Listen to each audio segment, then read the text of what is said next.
बिस्मिल्लाहिर्रहमानिर्रहीम। अस्सलाम वालेकुम स्टूडेंट्स, कैसे हैं आप सब लोग जी। तो आपने नेक्स्ट टॉपिक के साथ नेक्स्ट वीडियो के साथ आपकी हाज़िर खिदमत है। आज का हमारा टॉपिक है साइटोस्केलेटन। अपने टॉपिक की तरफ जाने से पहले जनरल रिमाइंडर एक आपको देना चाहूँगी कि वीडियो को पूरा देखिएगा। अगर आपको अच्छा लगे, सीखने को कुछ मिले तो इसको सब्सक्राइब और लाइक ज़रूर कीजिएगा। कमेंट बॉक्स में कमेंट भी दीजिएगा जी। तो हम स्टार्ट करते हैं अपना आज का टॉपिक, जो कि साइटोस्केलेटन है। साइटोस्केलेटन बेसिकली दो वर्ड से मिलके बना हुआ एक वर्ड है, जिसको कंपाउंड वर्ड कहा जाता है। ये दो लफ्ज़ों से मिलके बना हुआ है, जिसमें एक वर्ड है साइटो और एक है स्केलेटन।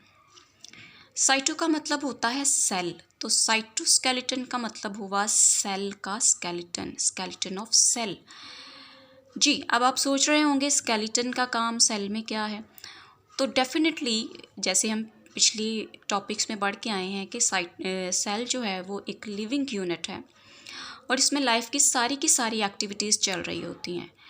बिल्कुल ऐसे ही जैसे एक ऑर्गेनिज़म है, एक एनिमल है और उसमें लाइफ की एक्टिविटीज़ चल रही हैं, वो मूवमेंट भी शो करता है और अपनी बॉडी की शेप को मेंटेन रखता है और उसकी बॉडी को शेप भी देता है स्केलेटन, और उसको सपोर्ट भी करता है मूव करने के लिए या अपने डिफरेंट फंक्शंस परफॉर्म करने के लिए। तो बिल्कुल इसी तरीके से सेल्स के अंदर भी चूँकि ये सारी की सारी एक्टिविटीज़ चल रही होती हैं, तो उसकी शेप को सपोर्ट और मूवमेंट सपोर्ट और जो है इसके लिए अपने जो उसके ऑर्गेनल्स हैं अंदर सारे, स्पेशली सेल मेम्ब्रेन और बाकी सारे ऑर्गेनल्स को सपोर्ट करने के लिए एक सिस्टम अल्लाह ताला ने सेल के अंदर रखा हुआ है। उसी सिस्टम को साइटोस्केलेटन कहा जाता है, क्योंकि ये सिस्टम जो है सेल के स्केलेटन के तौर पे बिहेव करता है। जहाँ तक इसकी कॉम्पोजिशन की बात करते हैं तो साइटोस्केलेटन जो है ये माइक्रोट्यूब्यूल्स और माइक्रोफिलामेंट से मिलके बना होता है। जनरल डेफिनेशन आप इसकी करना चाहें तो आप कह सकते हैं कि साइटोस्केलेटन जो है वो एक नेटवर्क है माइक्रोट्यूब्यूल्स और माइक्रोफिलामेंट्स का, यानी साइटोस्केलेटन माइक्रोट्यूब्यूल्स और माइक्रोफिलामेंट से मिलके कंप्लीट होता है। जैसे आप यहाँ डायग्राम में देख सकते हैं,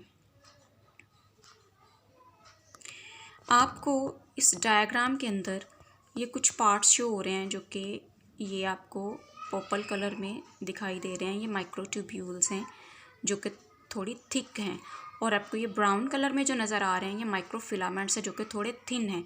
तो इन माइक्रोट्यूब्यूल्स और माइक्रोफिलामेंट्स के मिलने से जो है वो साइटोस्केलेटन बनता है, और ये वो स्ट्रक्चर है जो कि सेल को सपोर्ट करता है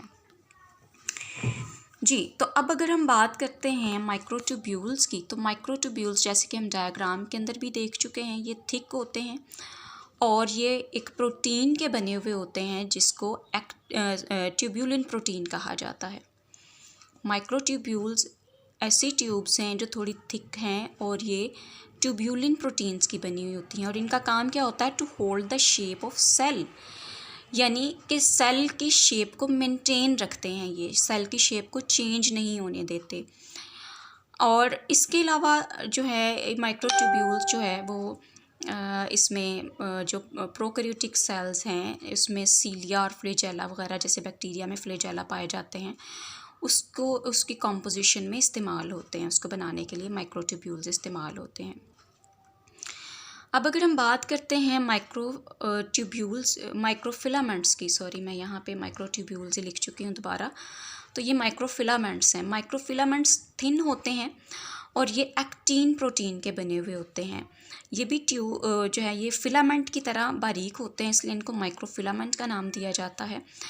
और ये जिस प्रोटीन के बने होते हैं उसका नाम एक्टिन प्रोटीन है, और इसका फंक्शन होता है to change the shape of cell जी। अब आप ये कंफ्यूज हो रहे होंगे कि जो है ये मिलके माइक्रोट्यूब्यूल्स और माइक्रोफिलामेंट्स मिलके जो है साइटोस्केलेटन बनाते हैं, और दोनों का काम बिल्कुल अपोजिट है, क्योंकि माइक्रोट्यूब्यूल्स जो हैं वो सेल की शेप को होल्ड कर रहे हैं, जबकि माइक्रोफिलामेंट्स जो हैं वो सेल की शेप को चेंज कर रहे हैं जी। तो इस पॉइंट को समझने के लिए आप देखिए कि कुछ सर्टन सिचुएशंस ऐसी होती हैं जहाँ पे सेल को अपनी शेप चेंज करना पड़ती है कुछ फंक्शंस परफॉर्म करने के लिए।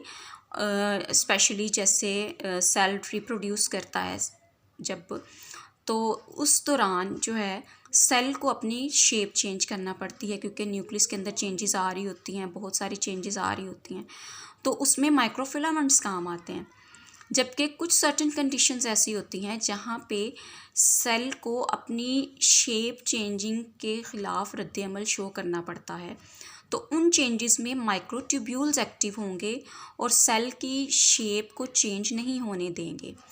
जबकि जिन सिचुएशंस में सेल को थोड़ी फ्लेक्सिबिलिटी दिखानी होगी, थोड़ी अपनी शेप में थोड़ा बहुत चेंज अलाउ करना होगा, उस सूरत में माइक्रोफिलामेंट्स एक्टिव होंगे और सेल की शेप को चेंज कर देंगे, but with in a limit, एक लिमिट के अंदर। ऐसा नहीं है कि बिल्कुल उसकी शेप को डिस्कार्ड कर देंगे, ऐसा नहीं होगा। एक लिमिट के अंदर रहते रहते उसकी शेप में थोड़ी बहुत चेंजेस अलाउ करेंगे, और इस तरह से माइक्रोट्यूब्यूल्स और माइक्रोफिलामेंट्स मिलके सेल को डिफरेंट फंक्शंस परफॉर्म करने के लिए, अपनी शेप को मेंटेन और थोड़ी बहुत फ्लेक्सिबिलिटी दिखाने के लिए काम आएंगे, और ताकि इसके अंदर जो भी एक्टिविटीज़ हैं वो